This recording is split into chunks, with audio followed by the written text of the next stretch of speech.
Oh man, we live, baby. We live. We live, baby. We lit. What's really good, family tree? Let me know that you're up in the building with me by simply hitting the like button right now and dropping a comment in the comment section to let me know that you're tuned in right now. Now, this is just a real quick show. I'm having fun, truth be told. I was doing some reading and researching yesterday, and I kind of went back into a little topic and I posted up something that was quite interesting. I said, let me introduce you to the Byzantine origins of Islam.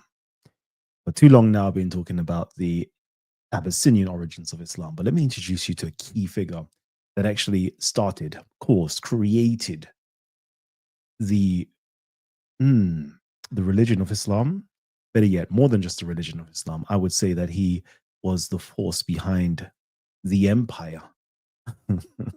He was the one that was the cause for creation of the Quran from the Byzantine perspective, and that's there is going to be very flamboyant and very fuel to the fire type of talks. So I can't wait to actually have this conversation. And of course, I would love to see some pushback, whether it's in the comment section or wherever it's going to be.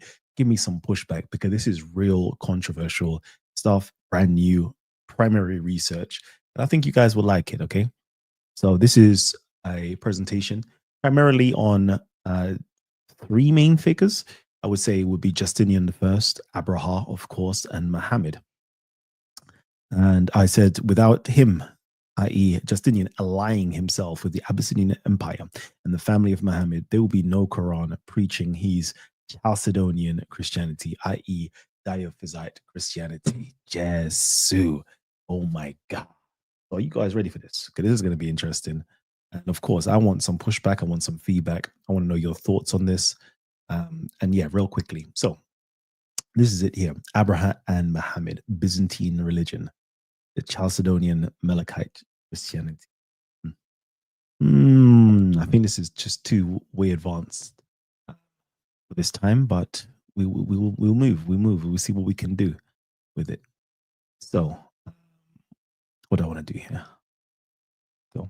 So, real quickly, let me just quickly do a quick presentation. Literally, just create this within like a few minutes, just to give you guys a little something that's been rolling through my mind. So here, Abraha's New Christianity. Okay, so if you're new to this channel, apologies because we're just going back on old information.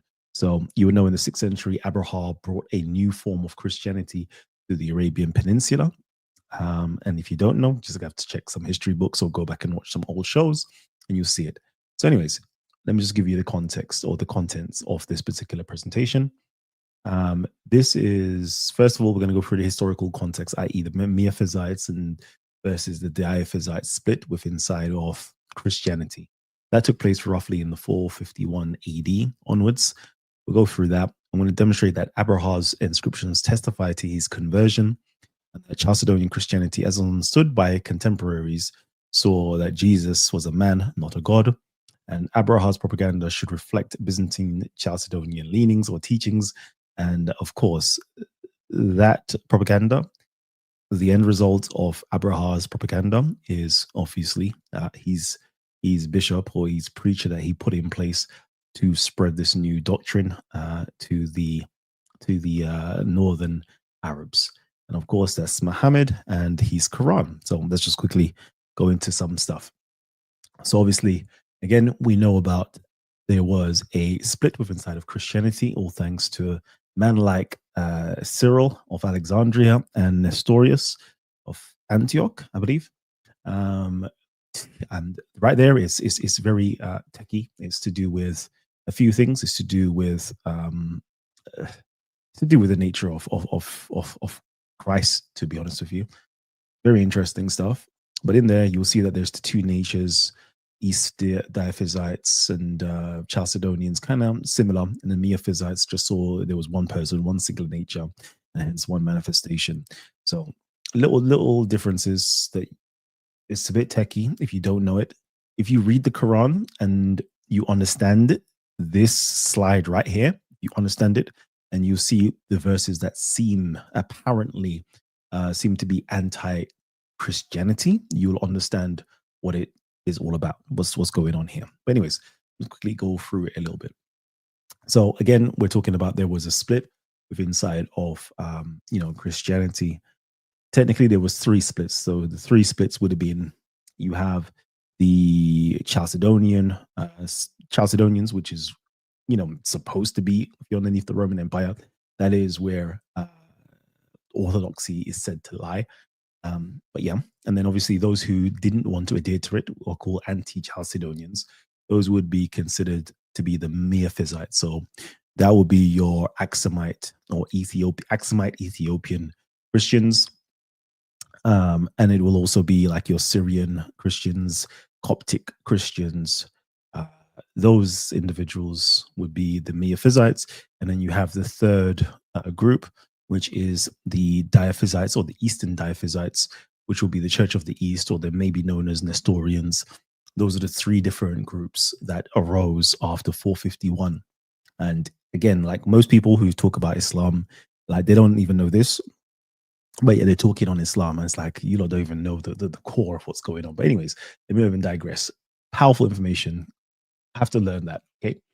Now, before my other presentation, I showed you guys that like in the Himyar Empire, so South Arabia, where Abraha ruled, the previous kings didn't accept any bishop coming from Alexandria because they were Chalcedonians, and the South Arabians and Ethiopians, they were anti-Chalcedonians. They were Miaphite Christians. They were like, no, we're not having that, my guy. We're not having it. Over 23 years, there was no bishop there. But all of a sudden, underneath Abraha, a bishop arose. Okay. And I'm saying that bishop, according to you go back and you check the Arab literature, they call that bishop or that person of prominence who was a religious figure, they call him Muhammad. Okay. They call him Muhammad. Other places you'll find different names for this individual, but they call it Muhammad. Was this individual that was there to bring about this new religion to the empire of the Abyssinians in South Arabia. Cool. I'm going to show you that basically, there was a lot of change taking place, a lot of conversions taking place, a lot of missionary work sent into other African kingdoms. So if you try to learn history, I always try to say to you guys, try to learn it diachronically. So let's just say you're starting from the 5th century and you're working all the way down to the 6th, 7th, 8th, 9th century. That's how you should really try to read history. Most people just start, for example, most people, when they're learning about Islam, they just say, oh, Islam. Like, we don't need to care about anything pre-Islamic. We don't know anything about it. Supposedly, we don't know anything about it. But we start off from 7 something, but 6 something. But technically, there's no information from 6 something. But technically, we're starting from roughly around 700 plus. That's what we learn about Islam, or 900 AD, actually, when you learn about Bukharis and all the rest of them. So I'm trying to teach you guys to learn diachronically, look downwards and kind of figure out what was going on in history. Then another way to learn as well is cross-comparative. So, for example, there are many kingdoms set up, and there's many things taking place that you'll see is you can compare them with one another. So, for example, you have on the Red Sea coast, on the right-hand side is, Arabia, but on the left-hand side, there is the Aksumite Empire, which encompassed a lot of kingdoms. Truth be told, it encompassed the Kushites, the Bejas, and that's you got the Elodias, you've got the Makorites, you've got the Nabateans, and so forth. Right. So if you go back and start learning African Christianity, like what form of Christianity was it? See, a lot of people don't even know that Africans were Christians on the African continent like a long time ago. But if you learn about what was going on there, you'll see that there was certain missionary work that was sent by Justinian and also via his wife as well. I believe her name is Theodora as well. So they were trying to convert them like from either to become Chalcedonians or to become Miaphysite Christians. Cool. So anyways, Justinian was like a big man thing. Let me do something before my wife tries to, because they were split. They themselves were split. Let me do something real quickly before she tries to convert them. Anyways, but when the king heard that the person he intended to send was opposed to the Council of Chalcedon. He was not pleased and determined to write to the bishops of his own side in Thebes, basically, with orders for them to proceed thither and instruct them and plant among them the name of the synod, i.e., Chalcedonia. Okay. So anyways, you read it, they went to Nabatea and other places like that. So people like during that time period, so this is roughly the 6th century, this is roughly 540 to about 560, there was this whole conversion or trying to convert people towards the Chalcedonians, trying to take people away from the Miaphysite church back into Chalcedonian church. Then there was the counter taking place where Theodora was counteracting all of that. And she even had help from the Arab king, Al-Harif, to kind of get people back into Miaphysite church and do all of that. Like, you need to go back and learn that history of what took place in the 6th century, mid-6th century. You will find is very, very interesting. Very, very interesting. Anyways, let me just quickly continue. So anyways, yeah. So we find that, of course, Abraha himself seems to have converted. Okay. Most scholars, like, they don't know for some reason what he converted to, like what was this new religion that he converted to. They're in like a dispute about it. I'm here to just tell you what it was, okay? Because they're going on like they don't know. They don't know. Like, everybody's giving up their own theories of what happened. But I'll tell you from just simply reading the inscriptions of what took place. So, for example, on the Maridam and a few other inscriptions as well, we read on the right-hand side, with the power, assistance, and mercifulness of Rahmanan, of his Messiah, and of the Spirit of holiness, I have written this inscription myself, Abraha Azali. They've translated here as the Ga'iz King Rahmes, Zebim Men King of Saba, of Dhur-Redan, of Hajramad, of Yamanat, and of the Arabs in the upper country and on the coast, has written this inscription. Okay, so cool. This is telling us what type of Christian he was. Okay, this is literally telling us, and scholars are like, we don't know what it is, but obviously most of these scholars are Arab scholars, and then you have to go back to now the Ethiopian department scholars, and they will tell you what it is. Okay, so now we have to go to Manfred Kropp, who's like deals with Ethiopian side. He gives the translation of what it actually means. It says here, having reached this point, we tentatively propose a translation of CIH 541, leaving aside a detailed discussion of the problems of the opening, and which could be interpreted as the personal pronoun I, or a plural marker. Let's see, proceeding names in order to put in a form of special respect or dignity. Okay, we Abraha Azeli means God has enlightened my shadow. The Greco-Frankish king, he who reveres the savior, king of Saba, etc. So it's letting you know there that Abraha, yeah, is a Greek, or really Roman, because the word here is Romeos, which basically is Rome, but it means Greek basically. And he is, the word ageze means to be free. So those who were free and were of the Christian Greek persuasion or Greek Christian persuasion, he is the king of them, he who reveres the savior. Okay, that is what he was. And I don't know why most scholars don't know this. This is what he was. It says it on his inscriptions, multiple inscriptions. This is what it was. Okay, and interestingly enough, we find, you just type in Melkites, right? You can just search Melkites right now, whether it's a Google search, whether it's Wikipedia, whether it's wherever you want to go to, any encyclopedia. They'll let you know that the members of these communities still call themselves Rum, which literally means Romans in Arabic. That is, those of the Eastern Roman Empire, what English speakers often call Byzantines. The term Rum is used in reference to Yunaean, which means Greeks or Ionian in classical Arabic and biblical Hebrew. Okay, so he's telling you here, I'm a Melkite Christian. I'm a king of the Melkites, right? I'm the king of the Greek Christians. I'm the king of the Roman Christians, whatever you want to say, right? Like, that is what he is. That's his persuasion. And we can see it within inside of his inscriptions. We can see inside of his propaganda. And we're going to go into this a little bit. Cool. So now, anti-Chalcedonian propaganda. So how was Chalcedonian um, doctrines or teachings perceived by outsiders, i.e., Jews, i.e., yeah, Jewish people. Those were the outsiders, technically speaking.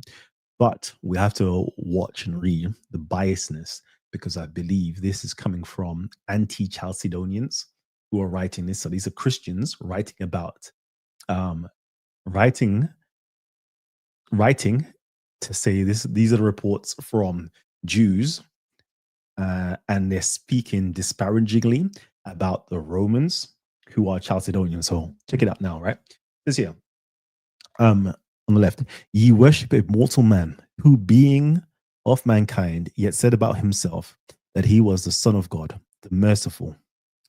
And in this very time, his false doctrine has manifest, and all lands understand that he was a man and not God, and especially the land of the Romans who first erred concerning him.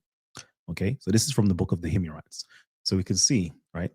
It's telling you these Jews were saying, you know, like, leave off your Jesus, basically. Deny Jesus Christ, the Son of Mary, because he was of mankind and a mortal as all men, and spit upon the cross and be Jews with us, and ye shall live. Okay. So he's saying, like, listen, Jesus was simply a man. He was not a son of God. Okay. And you know what? Why are you denying this when even the Romans, they even acknowledge this to this day? Okay, cool. Now let's go over here to Chronicles of Michael of Syria. And he says here, what's happened? Cool. All right. He began prosecuting and often killing Christians. So the Himyarites king, Jewish Himyarite king, on the right hand side, I'm reading, there's and often killing Christians, encouraged in this by Justin, who had sent to the Jewish king, saying, rid yourself of that heresy, monophysitism, for its practitioners are not my people, nor are they yours. As we see things, you and I are of the same mind about Christ. You say that your forefathers in Jerusalem crucified a man, and we said that too, that the Jews killed a man. Those heretics there, however, claim that God was crucified. And these words should not surprise you, because after the Council of Chalcedon, the Jews in Palestine wrote the same thing to Emperor Marcion. We intend to, okay, cool. So we've seen, right, there was a theme here.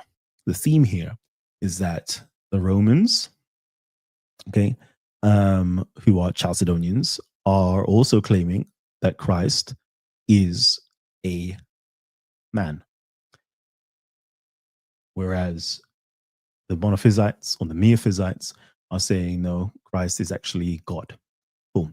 So you can see the doctrine is of Chalcedonian is to kind of put forward the teachings that Jesus, the Christ, is a man. Cool. Wonder where else we find that teaching. In what other literature does it seem as though it teaches that? Cool. Anyways, so it also goes on to talk about the Orthodox said to the Chalcedonians. So the Orthodox here are said to be, again, the Monophysites or the Miaphysites. You have confirmed the heresy of Nestorius, Theodoret, and Theodorus. Okay, so they even calling the Orthodox, let me do it again. The Miaphysites are claiming that the Chalcedonians are confirming Nestorian teachings, basically. And so it's very interesting to see the split inside of Christendom.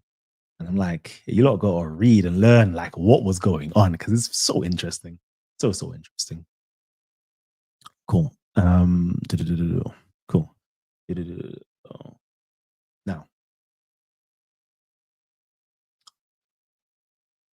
Now, yeah, that was it. So we see within inside of, like, scholars have seen that, within inside of Abraha's inscriptions, he calls him the Messiah. Therefore, it's emphasizing that he was a man anointed, basically, rather than being a god, etc. And I'm going to just show you where this teaching is coming from. It says here, this is from the teachings of Nestoria.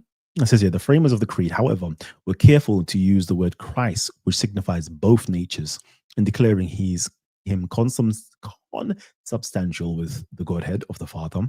The manhood was born afterwards of the Holy Virgin, and because of its conjunction with the Godhead, is worshipped at the same time by angels and men. So anyways, we can see that for Nestorius, and even Diophysites, there isn't just they emphasized both elements. They didn't where the Miaphysites only emphasized like the nature of God. It's just one. Just one. Christ is one. Christ is God.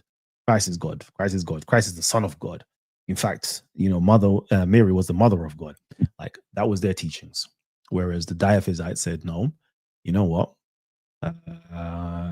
Christ was a man born of Mary, but he was also God, and was I don't want to say that. He came into existence from God. God from God. Okay. There's two natures. There's the God nature and there is the human nature. And the two do not mixed. They're not mixed, they're not confused, they're not intermingled, they're actually separate and they all have separate things, right? They don't do each other's things. That was like Dyophysite teachings. You can see the same teachings within inside of the Quran, which is extraordinary to say the least. Anyways, as I was saying, yeah, most scholars are having like big old debate as to whether, why did Abraha choose to use Messiah, whereas it's like literally not attested in any of the ancient South Arabian inscriptions. So we see that there is a change. There is continuity and then there is change. And we see what's happened here was a whole big change because Messiah was never used. And we find out why the term Messiah was used because, again, it is to do if you understand, it's going against, is letting you know I am standing on the side of Dyophysite Christianity, going against monophysite Christianity or Miaphysite Christianity, because I'm emphasizing the human nature of Christ, of the Messiah. We're not going to be calling him the Son because you lot have taken it too far. You lot have taken it too far. And you can see the Quran again, like highlighting you lot taking it too far to say that Jesus is the Son of God, begotten of God. And you may think it says that in your Bible, but it doesn't. But anyways, that's a story for another day. He's begotten of God. Like you're not taking it too far. You're not saying that Mary is the mother of God. Now you're not taking it too far. This is shirk. This is shirk. You lot are saying that Mary birthed God. How can that be? You're making Mary into a divinity. Is she now a third of the three? Anyways, this is the types of arguments that Christians were having. And because most people don't read history, they see those arguments inside of the Quran and they believe that the Quran has got the Trinity all wrong. Nobody worshipped Mary as a deity, not knowing Christian literature, not knowing arguments against heresies. And it's like, anyway, that's a story for another day because people make me look like I'm crazy because I'm better read. Let's keep saying it's not my fault that I'm well read, better read than everybody else here. God damn. That people are looking at me to say, like, hello, man, why are you trying to make this into Islam into Christianity? I'm like, bro, I'm not trying to make Islam into Christianity. I'm just telling you that the Quran doesn't belong to Islam. Islam adopted, co-opted Christian literature, and you lot are too weak-minded and uneducated to understand it. To understand that Islam has taken and stolen one of your saints, i.e. Muhammad. They've taken and stolen one of your literature pieces, which is the Quran. But it's none of my business because I don't really care. That's your problem. Anyways, let me just carry on. So anyway, they're having this argument, Alfred Beeston saying, clearly, this must be Eastern Dyophysite Christianity and so forth. And then Irfan Shahid, shouts out to Irfan Shahid. I think I agree with him. Let me just make sure I do agree. Irfan Shahid contended that Abraham probably converted to the Chalcedonian faith, which sustained a moderate Dyophysite Christology compared to the Church of the East, in order to obtain support from Byzantium. And if you know anything about, I think it's Islamic literature, it tells you that, yeah, Abraha got materials to build his church, same materials that built the Kaaba. Anyways, and the same type of workman that came from Byzantium, who was Ethiopian to build it. Well, so deep, so deep. Anyways, what else did they say? Yeah. So, anyways, they talk about that within inside of Islam as well. Let me just quickly go a bit further. It says here, Shahid, who proposes possibility that Abraha changed his faith from monophysite to Chalcedonian. Yep, this is my position. I take Shahid's interpretation to be too far reaching, as there is no evidence to support it. Yes, there is evidence, as I showed you before. Remember, I showed you before in the inscription, it says that I am a room king, king of the free room, and room or Romans or Greeks. It's another way of saying a Melechite Christian. So quite clearly, which is Melechite Christian is a Chalcedonian Christian, of course, because some of these authors don't read Ethiopian literature. They don't get it. They don't read South Arabian literature, so they don't get it. They don't even read. Anyways, let me continue. It emphasizes Jesus' humanity might have proved effective in attempting to establish friendly relations with Byzantium. One may question, however, whether the term Messiah could bear witness to Abraha's eventual conversion from Miaphysitism to the Chalcedonian faith. Yeah. Cool. So, as you can see there, people are having a conversation about what religion Abraha converted to. And I'm just simply showing you that, it's Chalcedonian instead of reading through everything else, show you what the different arguments, because that's a literature review. I'm just going to show you my point of view. He was a Chalcedonian Christian. Yeah, he was a Chalcedonian Christian. Let me just come back to myself. There we go. Titans Debate League, Jeez, we need that. We need that. Jeez. Keeps on dropping out. Cool. Yeah. So, as I was saying, we can see that Abraha had converted to a particular religion, and this religion was Byzantine Christianity. And and of course, he's Muhammad would have gone out and preached that form of Christianity. And I say, what do I say? Just quickly, got it here in my book somewhere. There we go. Uthmanic Quran is a byproduct of Abraha and Muhammad's propaganda. Pre-Uthmanic Quran, i.e., the son of Pamphlet, is a posthumous redaction of Muhammad's propaganda. His homiletics. Sorry, let me read that. Pre-Uthmanic Quran, i.e., son of Pamphlet, is a posthumous redaction of Muhammad's homiletic works. Yeah, that's what I say. That's what I say. So now, if this is the case, and we know what type of Christianity that Muhammad and Abraha was preaching and teaching, we know that, right? And we know the type of language was used within inside of their inscriptions and their propaganda. Cool. If I am correct saying that this literature, i.e., the Quran, is belonging to that era and belonging to that form of propaganda, that form of homiletics, i.e., preaching, teaching, and other stuff. Well, that is the case. Surely we'll find things in there to kind of support my argument. And I'm just saying, can anybody, I would love for you guys to go off and do the research and see if there is any truth to that, right? See if there's any truth to it. I brought up, Quran chapter 30. There's a whole chapter called Rum.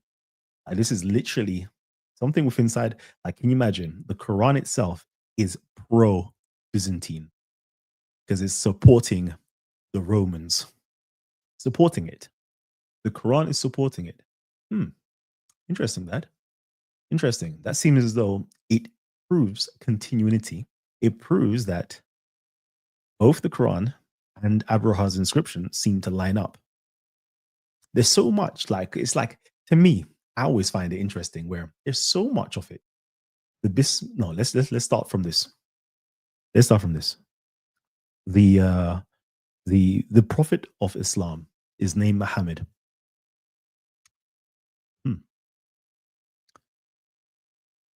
But the pre-Islamic prophet of Arabia that united Arabians on the one empire was also called Muhammad. Interesting that. Muhammad. And then you will say, but Muhammad of Islam is supposedly a north central Arab. But why does a northern Arab have a South Arabian name? A South Arabian Abyssinian Christian name. Like, why does he have that? Why does he? Why does he have a Christian name if he's not a Christian? I don't know. Like, why is that? Like, I don't know. People don't even ponder these things. Why is Muhammad of Islam bringing in an Ethiopian and South Arabian deity called Rahman into North Arabia? Nobody's asking these questions. This is why I say, like, you don't need to just get educated on history. Why is that? Why is that? And nobody's not questioning it. Well, actually, in the Quran, they question it. They did say, like, well, who is this Rahman? We don't know no Rahman. We ain't gonna about to know Rahman. Cool. Like, so nobody ain't asking these types of questions. Why? Why did Muhammad of Islam bring in a South Arabian and Ethiopian deity to be worshipped to the Northern Arabia? Hmm. Is it also a coincidence that the Bismillah of, like, before you even read the Quran, first, like, the first thing you read is the Bismillah ar-Rahman ar-Rahim? Why is that also going back to the time of Abraha? And it's an Ethiopian phraseology. Nobody ain't asking these questions, you know? Nobody ain't asking, why is it do we find terms that were in Abraha's inscriptions that was completely new to the Arabian Peninsula, also found inside of the Quran? Nobody ain't asking these questions.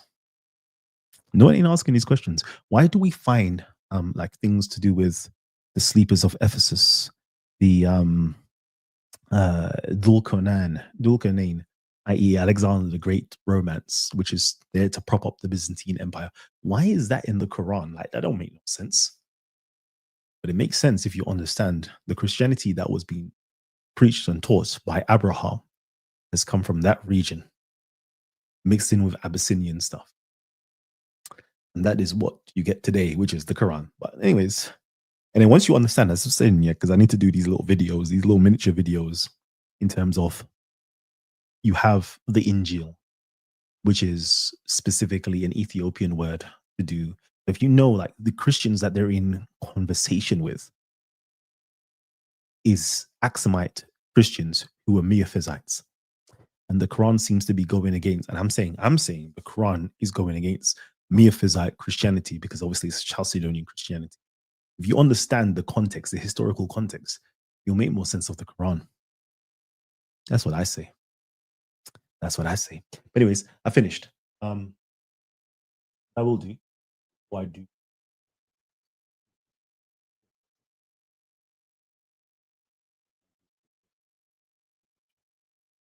Link has been shared. Let me see if I read out some of these comments. Okay. Christianity and Islam were created by a sect of Jews to eradicate paganism. Sounds good. Sounds good. But no, I would say that technically speaking, Christianity was definitely created by Jews, but right there. But Islam tends to be very much so anti-Jewish, so that don't make no sense for the second half. How can Muhammad be Catholic but had polemics against Chalcedonian Christianity that echo Nestorian Christology?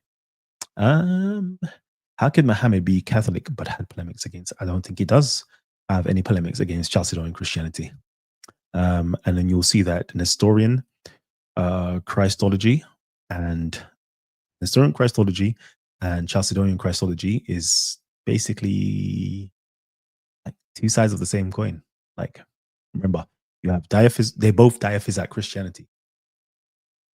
Both of them are Dyophysite Christianity, or have a Dyophysite Christology. And it's just like a little nuance in there. And they both are against Miaphysite Christianity. Hopefully that should be enough without having to go back into the presentation to show you it. The Dome of the Rock is a clear anti-Chalcedonian polemics. We'll have to go into it. But again, I'm not talking about post-Quran, or sorry, post my time period. I'm talking about is literally up to the end of the 6th century. Everything that came after that is something else. That's another era. You have to jump from 6th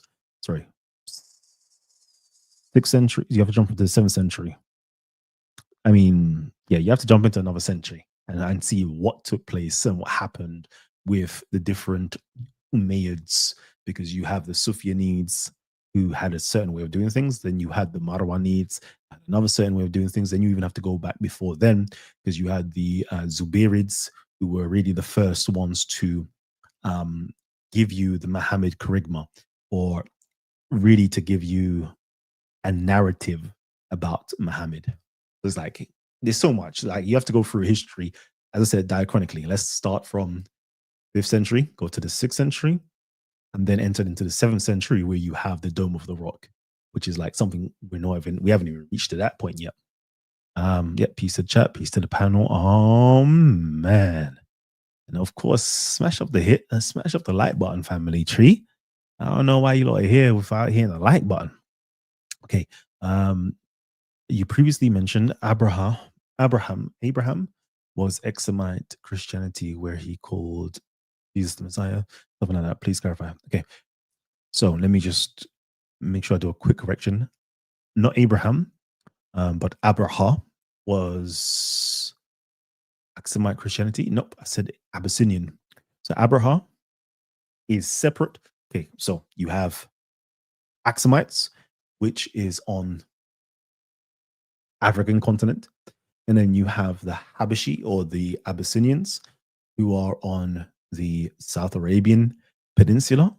Okay, and Abraha is one of them. He's technically from Aksum, that came over and lived in South Arabia and ruled as a king. So him, okay, he had a different form of Christianity compared to the Aksumite Christianity, and that's based upon his inscriptions. I think he has like 6 different inscriptions. If you go into different inscriptions, you will see that his inscriptions are counter to the previous South Arabian inscriptions that who were Christians. Like it's completely different Christianity. Yeah, so hopefully that clarifies. Let's quickly go through. Greetings all. I can testify to the fact that it's me part without the Allah is Ga'iz. Indeed. In Ethiopic, people always say Besmi Ab, which translates to in the name of the Father. Besmi Wolde, in the name of the Son.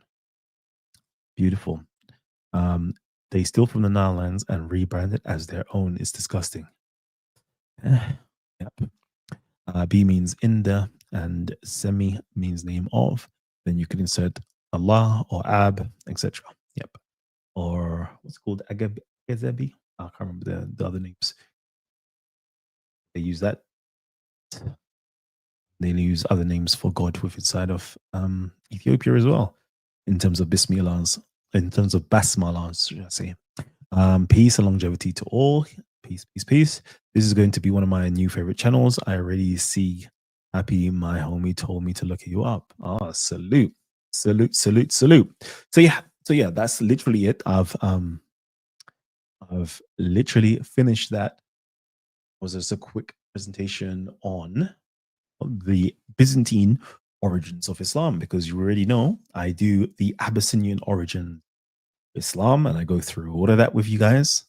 I'll show you how much of the Quran, Islam gets from Abyssinia and the Abyssinian Empire, technically even also the Aksumite Empire. But then, of course, we have to actually go into the real MVP of it all is, of course, let me screen.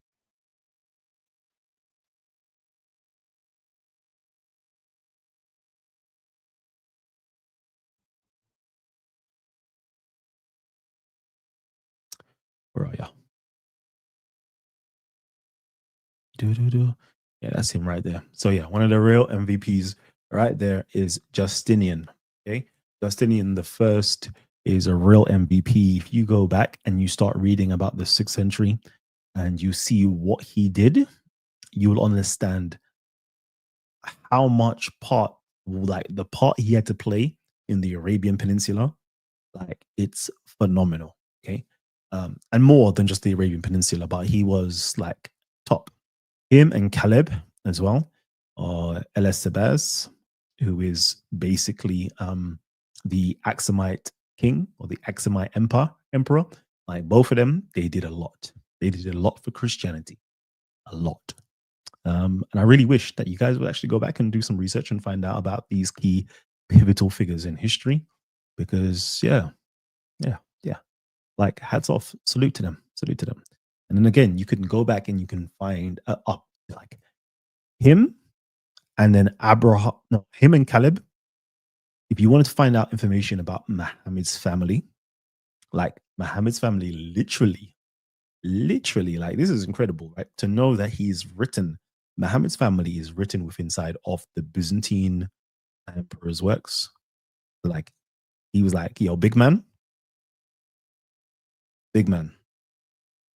I need to put, yeah, I need to put your generations, your genealogy in charge of the Arabs of my province, of Palestine, Prima, Secondora, and Tertia. I need to put them in charge. Yeah, I need to put them in charge. Cool. And then you'll find it also within inside of Caleb. Caleb said, you know what? Big man, Muhammad, you see your forefathers. Yeah. They're going to run my army. They're going to take my Ethiopian army and go and invade South Arabia. Yeah. Big man thing. Go invade South Arabia and kick out the Jewish king. Yeah. That's what's going down. So it's interesting that you can find this stuff. It's interesting. Well, if you go into like Islamic traditions, you can't find any of this stuff. Like again, because the legendary stuff, the legendary Muhammad, like Abdul Muttalib, Hashim, what's his name? Quzay, all these names, all these individuals that you'll find in Islam. I remember I was watching Historian the other day, Historian. And I was like, cool, you're just telling me Islamic traditions, yeah, but and you're it's masquerading as history. History is stuff that you can actually verify. Like you need a test of like somebody else needs to testify to this thing. Like somebody else. You can't just tell me a whole long list, a litany of names and stories, but we can't find anything in history. We can't find any inscription, anything. But Kalam could say, oh, cool. Oh, cool. In the side of the Islamic literature, they talk about a pre-Islamic Muhammad. Let me read this. So there was a pre-Islamic Muhammad that came with an Ethiopian negus called Abraha and took over the Arabian Peninsula. Supposedly took over Mecca and spread this new religion across the Arabian Peninsula. Cool. Interesting that. Let me go back into the history book, see if I can find this individual. Oh yeah, I can find this individual. I can find his family's names mentioned within inside of literary source of Greek literature source, Syriac literature source, Ethiopian literature source, Sabaic literature source. Oh, in fact, I can even go into inscriptions and find him mentioned and stuff mentioned there as well. Oh, interesting. That interesting. Interesting. Hmm. Anyways, anyways, when you mention Muhammad, a dark black man, do you mean what they call? Let me just bring that so you lot can see what I'm reading. Okay. Okay. When you mention Muhammad, a dark black man, do you mean what they call? Can we get some clarifications real quickly? Clarifications. So yeah, I talk about the black Muhammad or the dark skinned Muhammad. I talk about him. And I'm not saying if you are a Muslim, and I'm not talking about your Muhammad. Your Muhammad could be whatever color you want him to be. So he could be white or he could be red or whatever it is. And I don't want to be offensive to you. I'm not talking about your Muhammad. Your Muhammad is white. I'm not talking about your Muhammad. I'm talking about the historical Muhammad who was known to be black. Okay. And some people think, oh, Kalam, what is this? Why are you always mentioning black? Or like, are you a black power person? I don't even know what they tried to say. I don't even know what they tried to say. I'm like, listen, I'm just reading to you what is in the sources. Like, I don't get it. If you don't like it, I don't get it. But Kalam, I don't know what to say, man. Look, I'm even showing you right now. There is a a Byzantine king who I'm saying started, like I told you about the Abyssinian origins. I'm now telling you about the Byzantine origins. And this, in all, intents and purposes, is a white person. There ain't no racism here. There's just simply the facts. Like, this is how they're described. Justinian was described as being of this complexion with curly hair and young and graying. He was balding a little bit and graying, and this is what the AI produced, and I'm happy to go with it. You know, just it's just easy. Anyways, okay, cool. Sorry, I made a mistake. But like dark skin as Indian dark with Eurasian phenotype, or what will be maybe the so-called African phenotype, which is generalized. I would say if you look into Lisan al-Arabiya and how they describe themselves as Arabs, they consider themselves to be of the black race. With inside there, have to go and check up like everything I'm telling you. You can just check. Just go into their lexicon or the dictionary and just type in Arab, and then they'll tell you how they describe themselves. They describe themselves as being of the black race and having tight curly hair. That's how they describe themselves. Yeah, and then of course, if you know anything to do with history, you will know that the Axumites and the so like Africa and Arabia is literally Africa and Arabia is like so close to each other, like so close. It's just like okay, cool. Like a boat journey to the other side, to one side to the other side. It's like I don't, it's like saying, oh, I live on. I don't know if any of you guys have been to Egypt before, but it's like, River Nile. Yeah, the people on the left side of the Nile, they're black, and the people on the right hand side of the Nile is white. Right? That's not how it works. They're all one people. Like they're all the same coloring, complexion, generally speaking. Like you just know, like, just a boat journey. Like I can just catch a boat to go to the other side. Like why do I have to be a different complexion or color or phenotype? It's the same grouping of people, same people. Yeah. And same as like literally, if you look and you see, for example, let's say Mecca. Let's go to Mecca. I'm not even saying that it existed as a prominent city back then, but you have Jeddah, and then you have, if you look from the coast of Jeddah, and then if you was to take a boat from Jeddah to the other side, which technically takes like a few hours, 12 hours, I think, on a ferry today, you get into Sudan. Like you literally go into Sudan. Like the same people, same groups of people. Anyways. But yeah. Dark skinned Africans look very different in Mauritania versus Cameroon versus Somalia versus even India. Okay, so are you asking me? Okay, so phenotypically, they would look East African and South Arabian. However, East African and South Arabian would have looked in the 6th century. That's how they would have looked. Um, I wasn't there, so I can't give you specifics. I can't give you specifics. I will just tell you how they described, for example, Muhammad's grandfather. They described him as being a very black man with blubber lips. Those were the features, phenotypical features that they described him. How does I can't give you anything more than that. That's how they described him and his phenotype.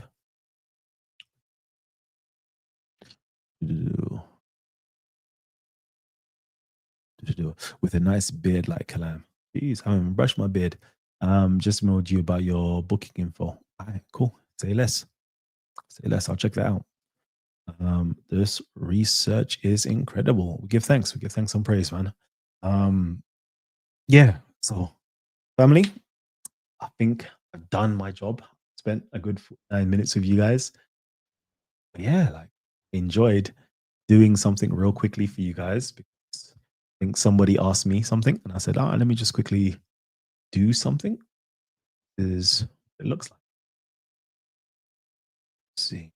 So we've gone through the historical context, showed you the inscriptions, we showed you Chalcedonian Christianity. What else? Yeah, we've gone through it all. I think. I don't think there's anything more to do. If there's any more questions, let me know.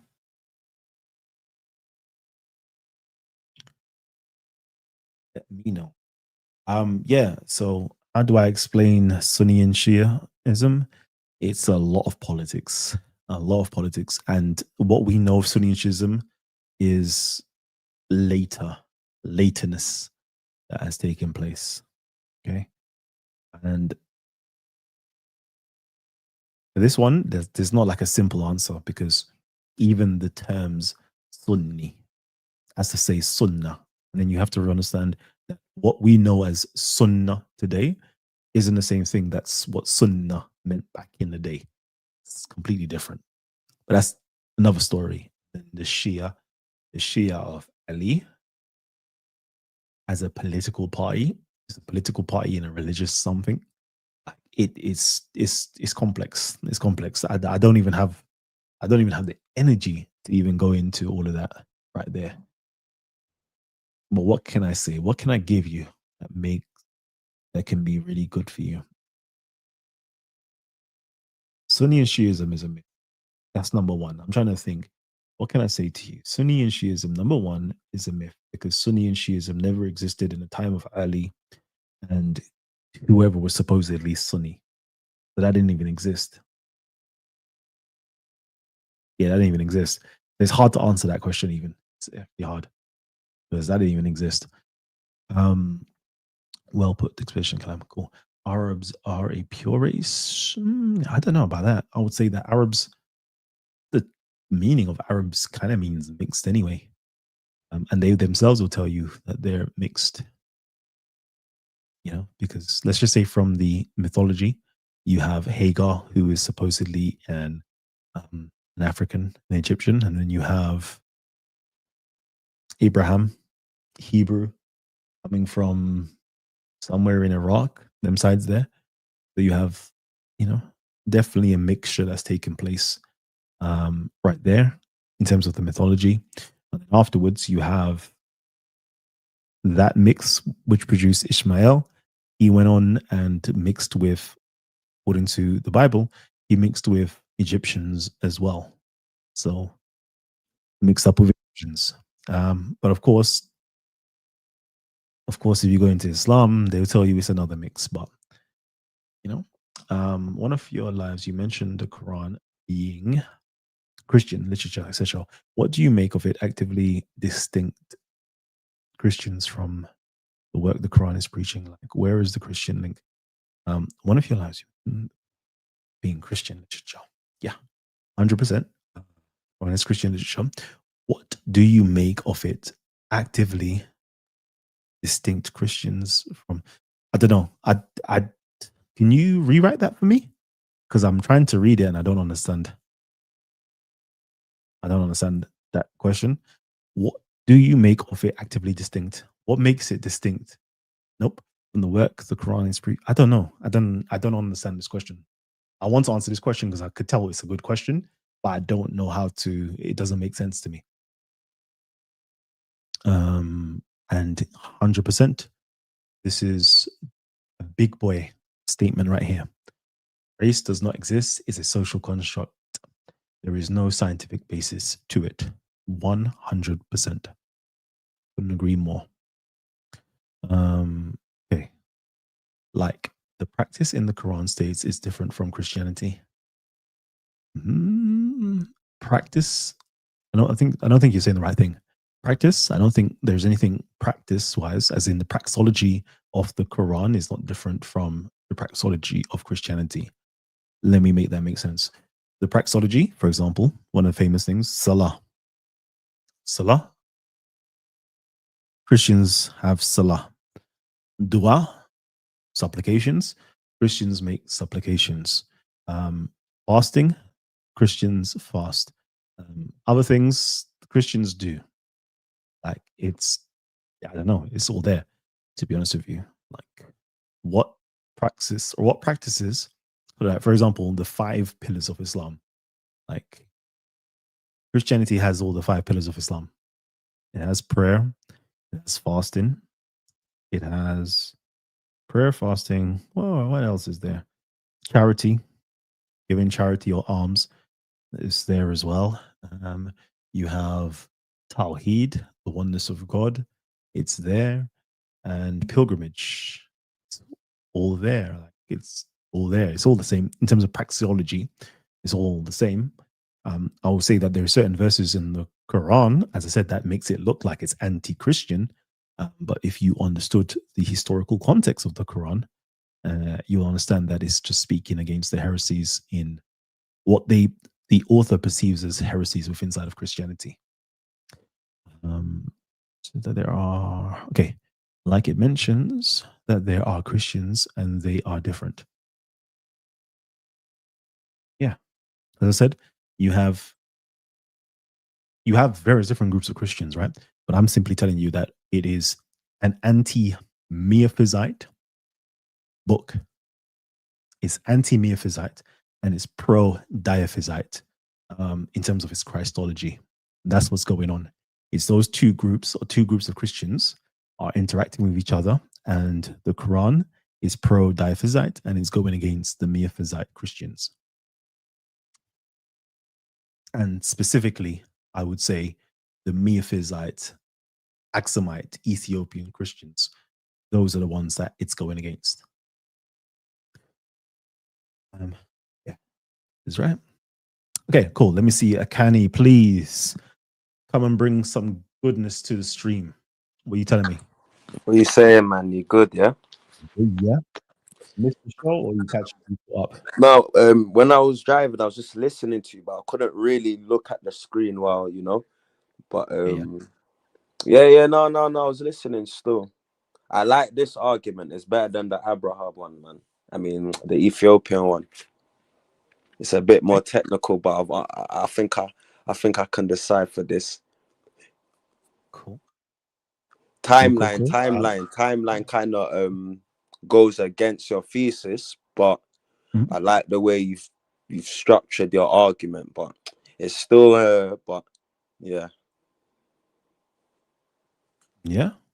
All right. So is there anything that you want to say? Like, let me know. Like, what did you find with the you interesting? said something about Ge'ez, the free Roman king. So obviously, you know my view on the meaning of Ge'ez. I'm gonna go with I even forgot the scholar's name, but you know my view. I'm gonna go with it meaning governor. Yeah, big up Zion, man. Big up, man. Big up. But yeah, I'm gonna go with it meaning governor. The Roman bit, I'm a bit new to that interpretation. I'm just wondering because what would the H mean? Because if it didn't have the H, RMN, what's it? RMNHS. Am I correct?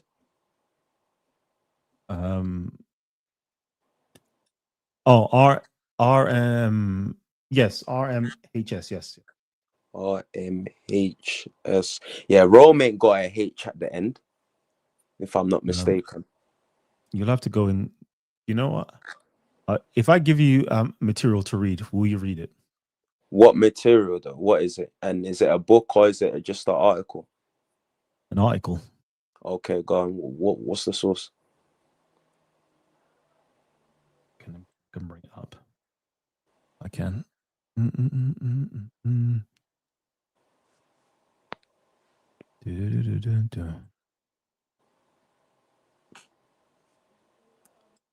Okay, so we'll have to share screen.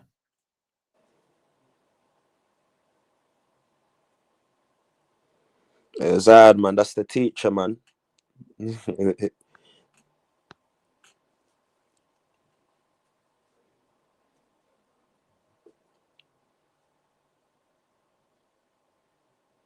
Definitely a book. Don't worry about that.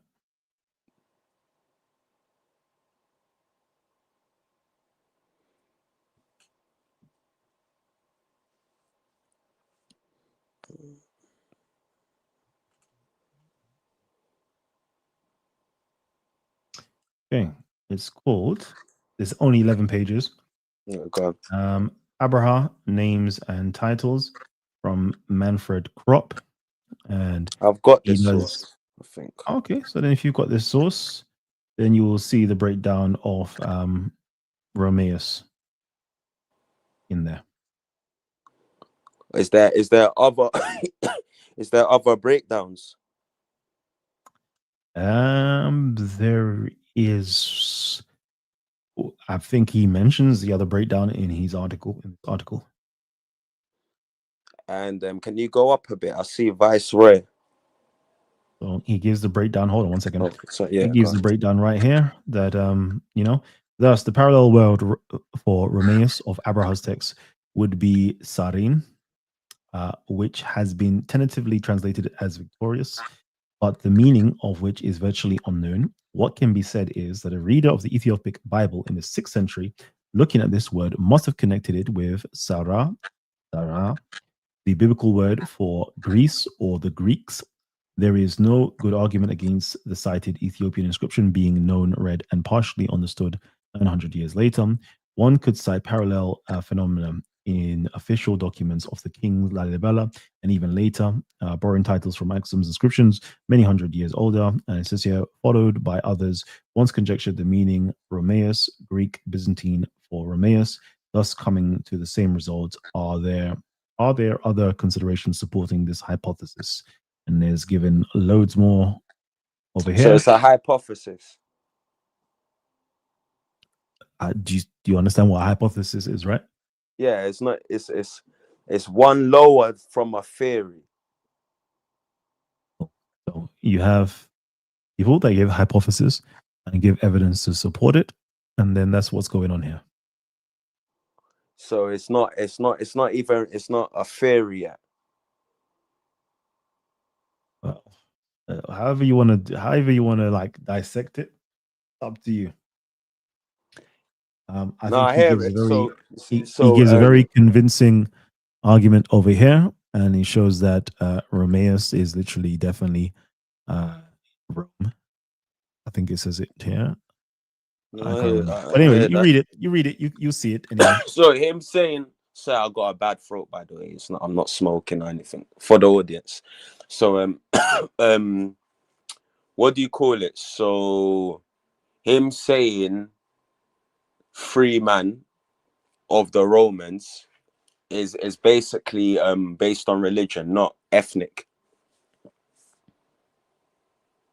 Nope. It's not based on it's not based on ethnicity. Based on religion, correct? Correct. Okay.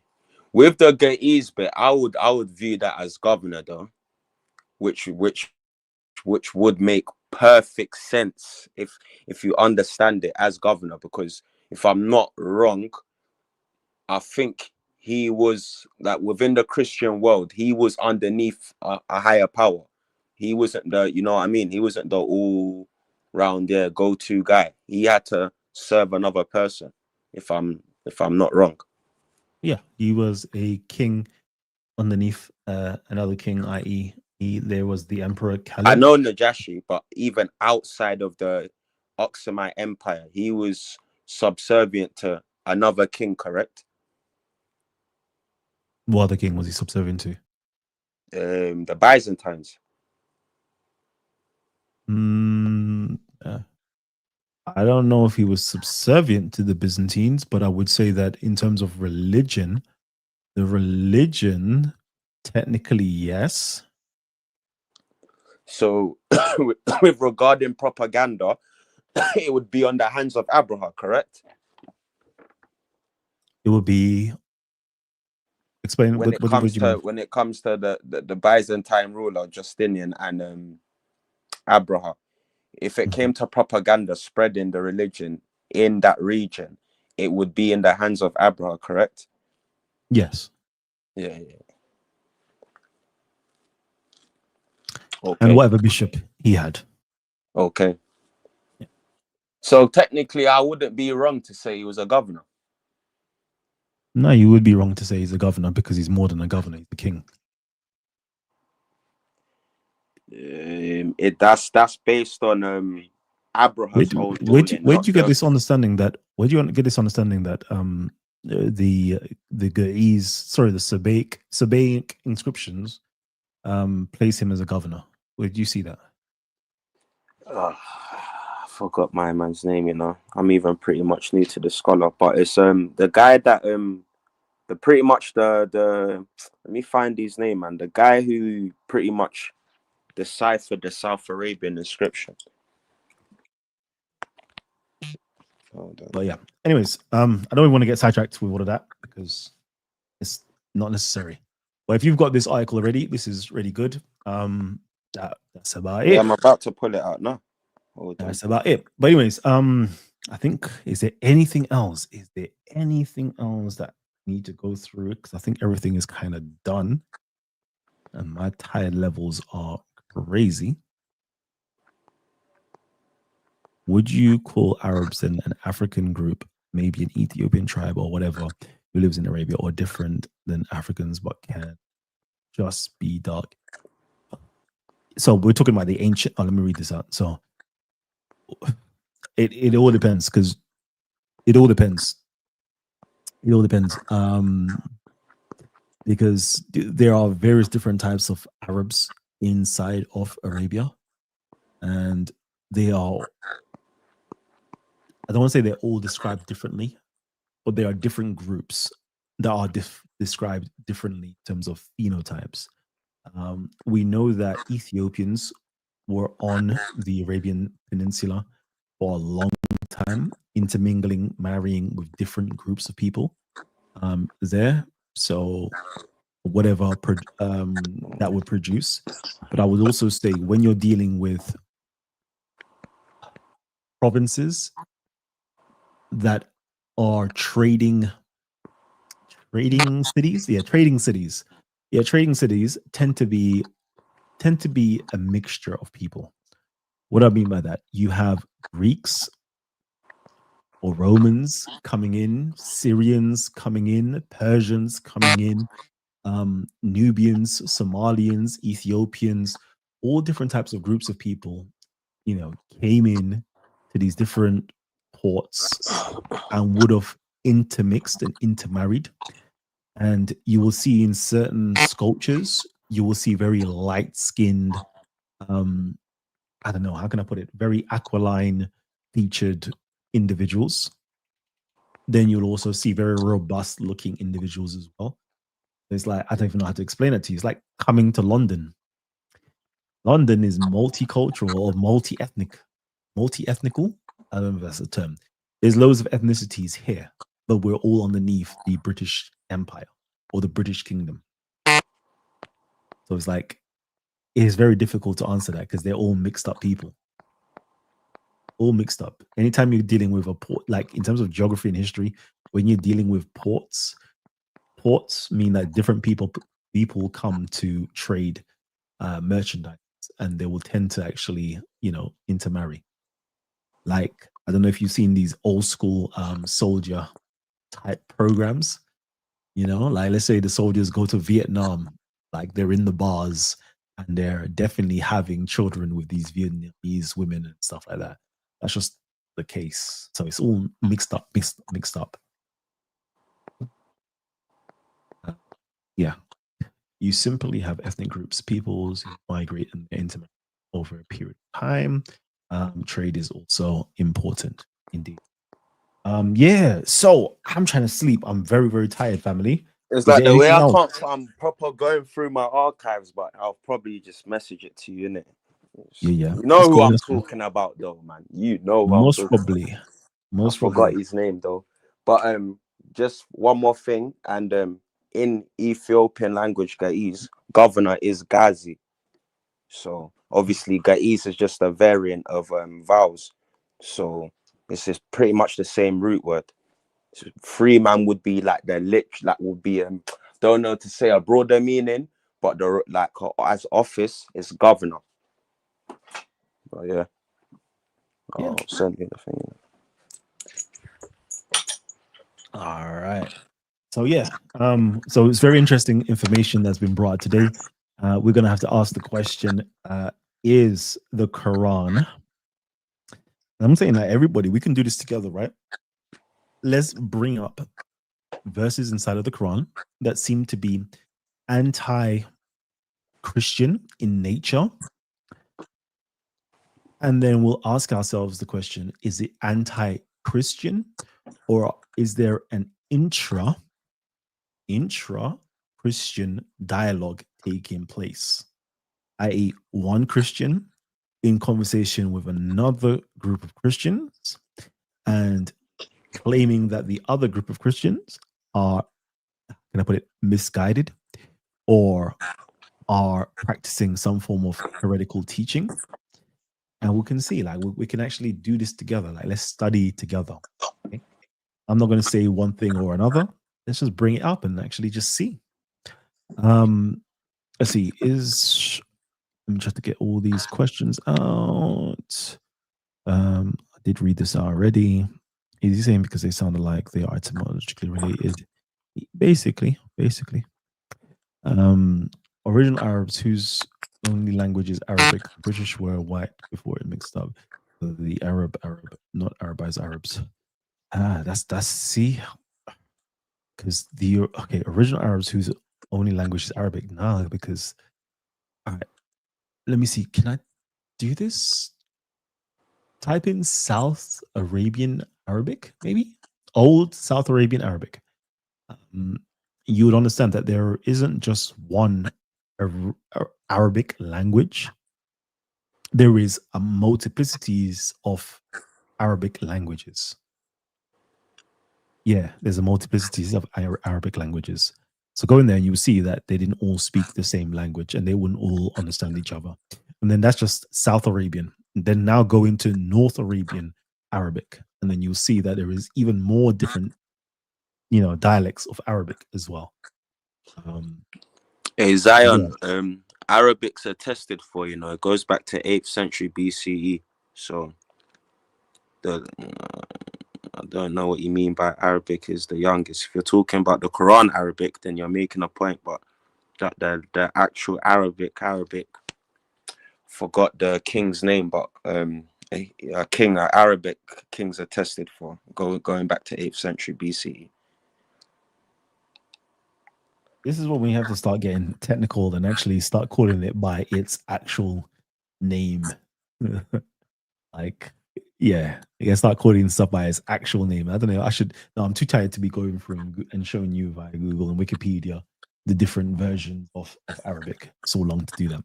But anyways, Family Tree, it's been a good show. I didn't want to go past an hour, but we did. Thank you for tuning in. I would really like to hear your thoughts inside of the comment section. So please, after the show is finished, just leave some comments down below. Let us know your thoughts. Whether you agree or disagree, or like food for thought, go back and look at the language that's been used inside of the Quran. Is it pro-Byzantine Christianity or not?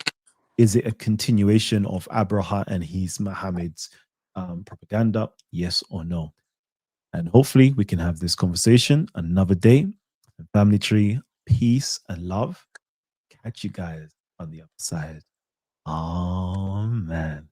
Young Cali, baby. Yeah.